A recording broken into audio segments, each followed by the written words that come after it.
कधी आपल्या जवळ असलेल्या बॅगेकडे, बॅगेच्या आत चाचपडताना, तर कधी रस्त्यावरील धावणाऱ्या वाहनांकडे कसला तरी गहन विचार करताना हे गृहस्थ दिसले. कोणाशी काहीही न बोलत स्वतःशीच मात्र खूप काही बोलताना दिसले.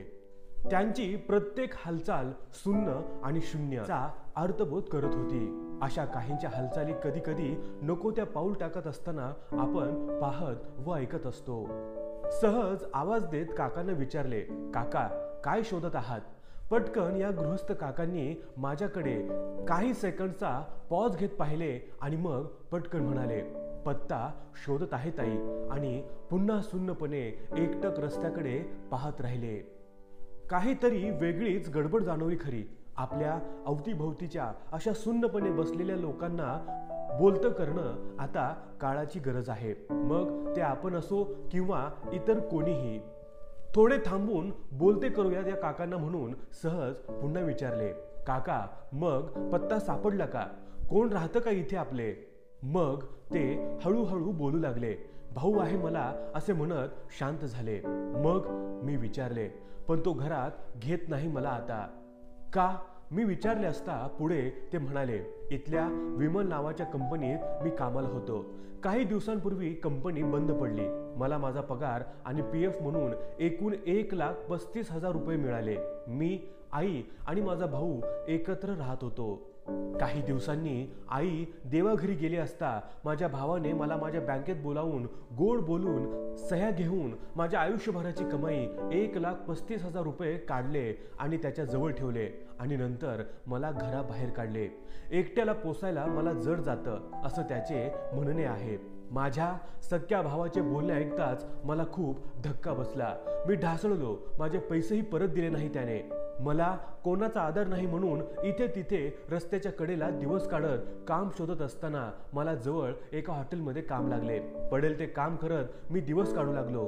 पण इथेही काही महिने तुटपुंजा पगार मिळाला आणि नंतर 3 महिने पगार नाही.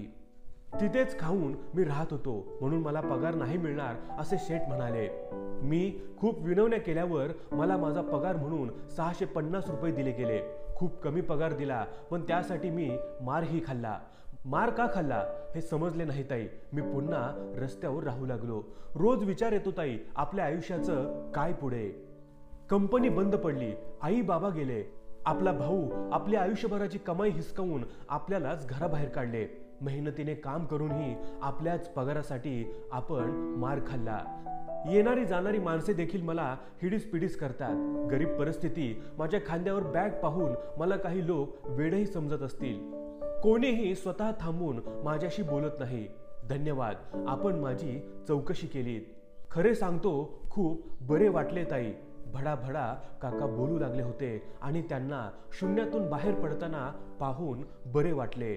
मग ते पुढे म्हणाले, माझी आई देवाघरी जाण्यापूर्वी एका सणासुदीला सगळ्यांसाठीच आवर्जून कपडे घेतले होते तिने. ते कपडे आहेत या बॅगेत, मी घातले नाही अजून. आईची आठवण आली की या बॅगेतील तिच्या हाताने मला दिलेल्या कपड्यांना मी स्पर्श करतो. माझ्या आईला शोधतो ताई. आईचा स्पर्श जाणवतो या कपड्यांमध्ये. धीर मिळतो ताई आणि दिवस काढतो. मी थक्क झाले हे ऐकून. काकांच्या विचारांना नमस्कार केला. मी काकांना पुढे विचारले, मी आपल्याला आपल्या घरात सोडू का? आपल्या भावावर कायदेशीरपणे कार्यवाही करू का? आपल्या भावाकडून आपल्या हक्काचे पैसे घेऊन देण्यास काही सहकार्य करू का? तुम्हाला असे तो घराबाहेर काढू नाही शकत. त्यावर ते म्हणाले, ताई नको, माझी अडचण त्याला, सुखाने राहू देत त्याला. ग्रेट म्हणाले मी काकांना.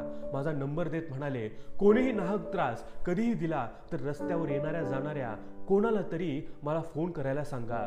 हा नंबर दाखवा त्यांना. त्यांचा पाहुणचार छान करू काका आम्ही आणि पोलीस यंत्रणाही. यापुढे काळजी नसावी. शून्यातून बाहेर आलेल्या काकांचा आता आम्ही हसरा चेहरा पाहू लागलो होतो. बरे वाटले.